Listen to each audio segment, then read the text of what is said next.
Hey friends, have you found yourself overthinking every text message from a man that you're dating? Feeling anxious about where you stand with him or waiting for his every move to feel reassured and calm again? You're not alone. Today, I am going to share my journey of how I went from anxious to secure attachment style. And trust me, if I can do it, so can you. By the end of this video, you'll have a clear understanding of some of the key signs of what anxious attachment looks like in dating, whether you actually have anxious attachment style, and some concrete ways to start your own journey from anxious to secure attachment, to feel more grounded, to feel more confident and relaxed when dating, which of course naturally improves your chances of building a meaningful relationship later. And if you're new here, welcome. I'm Kimberly Anderson. I'm a dating and relationship expert, and I guide professional women who are divorced and over 35 from feeling unfulfilled and frustrated with dating men to reconnect with their feminine essence and to find their soulmate. And before we dive into the real reason that you're here, could you do me a favor? It means a lot, and it may help other women like you going through some difficult times.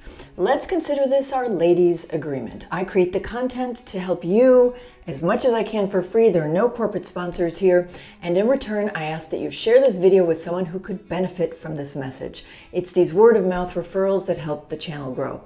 And please also consider subscribing to my channel. Thank you so much. I'm also inviting you to my upcoming one-time only event on why career success may be keeping you single and the secret to change it. It's November 26th and spots are limited, so click the link in the description below to reserve your spot now. All right, let's get into it. I really had no idea why I was feeling so anxious in my romantic relationships until I learned about anxious attachment. Now, I believe that anything is possible with awareness. If we're not aware of the challenges that we're facing or why dating makes us feel anxious, upset, frustrated, or confused, then how on earth can we change things, right? So the good news is that once you become aware that you're anxiously attached, you're already more than 50% of the way to healing. So what exactly is anxious attachment? And what are the practical signs to identify that you're anxiously attached to a man that you're dating? And most importantly, what can we do about it? What can you do about it? Well, I'm going to share that with you in this video, so listen through to the end of the video to get the full picture. All right, anxious attachment style is where someone deeply craves closeness and connection, but often feels unsure if the person really cares about them or will stick around.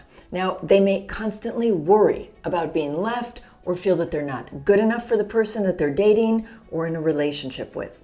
So, how does this feel? Well, honestly, it feels like being on a constant roller coaster, literally. So, when you get the closeness and the reassurance that you're looking for from a man that you're dating or in a relationship with, it feels amazing, right? It feels like such a relief. It feels like you're on top of the world. You feel safe and you feel complete. But the thing is the moment that something seems off, even if it's just in your head, that safety seems to disappear, right? And you're hit with this wave of anxiety and with fear. And it is frankly, speaking from experience, exhausting and can feel like a never-ending cycle. You know, you're always swinging between feeling secure one minute and then suddenly worrying that everything could fall apart. So what are some practical examples of anxious attachment style in dating? I've experienced several of these myself, and that's exactly how I realized that I had an anxious attachment style. So what about you? Do any of these that I'm going to talk about resonate with you? Let me know in the comments if they fit your experience. And while you're at it, here's a gentle reminder to share this video with someone who could benefit from it, and also consider subscribing to my channel. All right, the first sign of anxious attachment in dating is needing to know where you stand. So imagine that you've just had a date, an amazing date, and you're texting back and forth, but suddenly he takes a little bit longer to reply, right? Someone with anxious attachment, what happens is that small gap can feel like a really big question mark, right? Is he pulling away? Did I say something wrong? Maybe he doesn't like me after all. And that leads to the next thing, and that is overthinking. overthinking signs. One night he's not that chatty and he needs a night to himself, for example, right? While someone else might just shrug it off, right? He needs a night to himself. An anxious dater might go immediately into detective mode.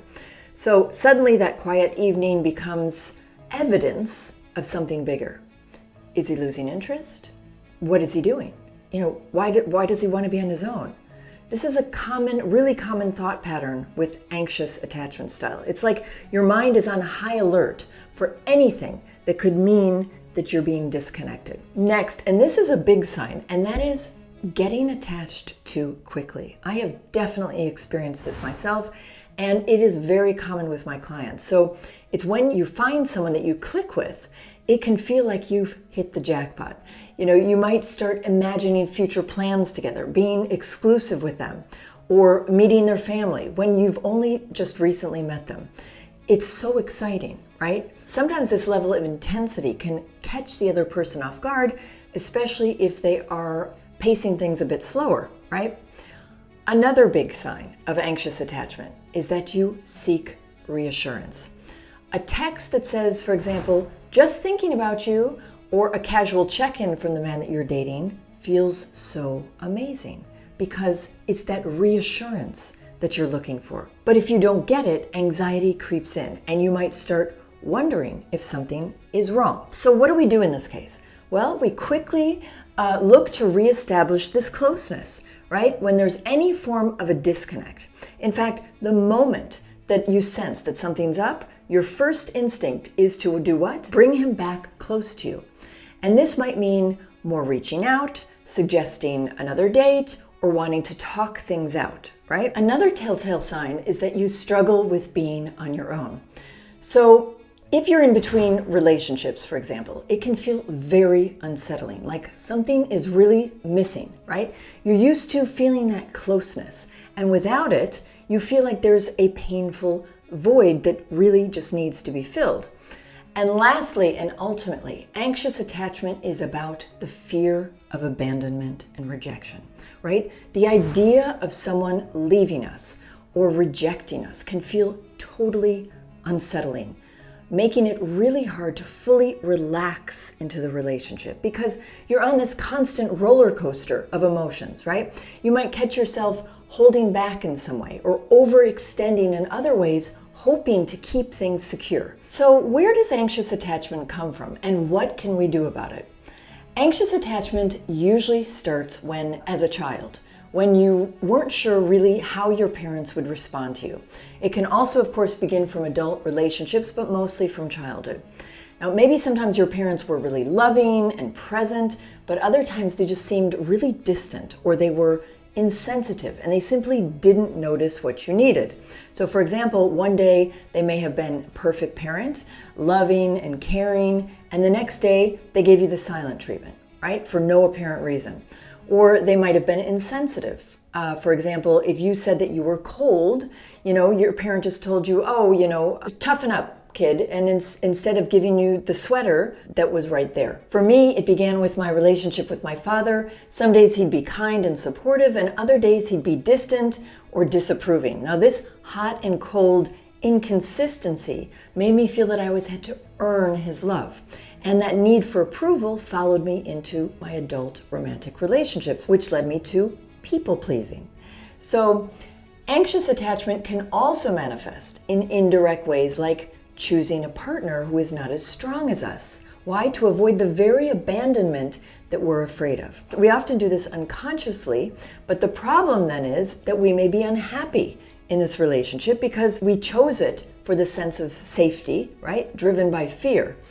But even so, the anxious attachment behaviors still show up in that relationship. Why? Because it's a learned pattern. It's what we know. And once it's a learned pattern, what do? We repeat it over and over because it's what's familiar to us. Hence why it's important to be aware of our own behaviors. Now, one way to practice to try to be aware of your behaviors is to observe yourself as if you were an impartial third party looking in on your situation, observing your behaviors without judgment. So why is anxious attachment a learned pattern, and how do we heal from it? And how can you do the same? First, I learned that we are essentially a collection of our experiences, right? And what we believe to be true becomes the truth, or our truth. Yet the real truth is that we are born as pure love energy souls and are parachuted into the lives of our parents as babies, who also have their own experiences, their beliefs, and their behaviors that were handed down to them from their parents, right? So if a parent treats us conditionally, meaning that we feel that we need to earn love, or will be rejected, or will be abandoned, then we start to internalize this as our truth, and then constantly seek the love that we haven't received in a healthy way as children. But we are, you are, I am lovable just as we are, before we took on the programming from our parents about who we think we are. And this is where the power of transformation comes in. So how did I move from anxious attachment to secure attachment, and how can you? Imagine being totally comfortable with both closeness and your own space. You're open about what you need, and you respect your partner's needs too.